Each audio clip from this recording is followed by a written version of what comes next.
Hi hello salt and പേപ്പറിൽ ഇന്ന് നമ്മൾ പരിചയപ്പെടാൻ പോകുന്നത് ഒരു പ്രത്യേക വിഭവമാണ് കാന്താരി താറാവ്. കാന്താരി താറാവ് എങ്ങനെയാണ് ഉണ്ടാക്കുന്നതെന്നും ഇതുണ്ടാക്കാൻ ആവശ്യമായ ചേരുവകൾ എന്തെല്ലാമാണെന്നും നമുക്ക് നോക്കാം.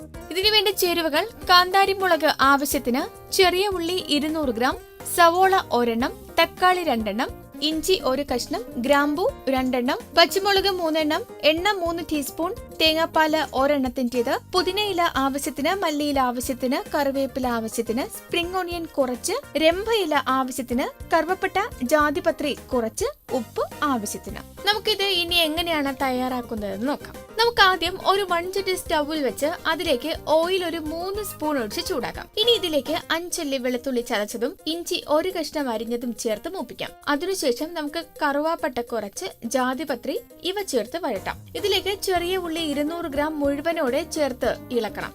ഇതിനൊപ്പം ഒരു സവാള അരിഞ്ഞതും ചേർത്ത് വഴറ്റി കൊടുക്കാം. വഴന്നു വരുമ്പോൾ 2 തക്കാളി അരിഞ്ഞതും 3 തൊണ്ടൻ മുളകും ഉപ്പും ചേർത്ത് നന്നായി ഇളക്കണം. ഇനി വറ്റൽ മുളകും സ്പ്രിംഗ് ഓണിയനും ചേർത്ത ശേഷം മല്ലിയില 1 പിടിയും കാന്താരി മുളക് ചതച്ചതും ചേർക്കണം. അതിലേക്ക് കറിവേപ്പിലയും ചേർക്കാം. ഇനി നമുക്ക് കഴുകി വൃത്തിയാക്കിയ ഇടത്തരം പീസാക്കി വെച്ചിരിക്കുന്ന 1.5 കിലോ വരുന്ന താറാവ് ചേർത്ത് കൊടുക്കാം. വഴറ്റിയ മസാല താറാവിൽ ഒന്ന് പിടിക്കാൻ വേണ്ടി ഇളക്കി കൊടുക്കണം. അതിനുശേഷം ഇതിലേക്ക് അല്പം മഞ്ഞൾപ്പൊടി ചേർത്ത് കൊടുക്കാം.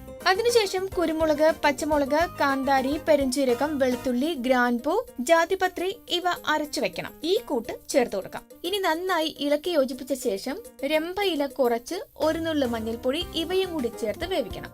വെന്ത് കഴിയുമ്പോൾ ഇതിലേക്ക് തേങ്ങാപ്പാല് ചേർത്ത് കൊടുക്കാം. നന്നായി ഇളക്കി യോജിപ്പിച്ച ശേഷം സെർവിംഗ് പ്ലേറ്റിലേക്ക് മാറ്റാം. സ്വാദിഷ്ടമായ കാന്താരി താറാവ് റെഡിയായി. നിങ്ങളും ഇത് ട്രൈ ചെയ്യുമല്ലോ. ഒപ്പം ഈ ചാനൽ സബ്സ്ക്രൈബ് ചെയ്യുക.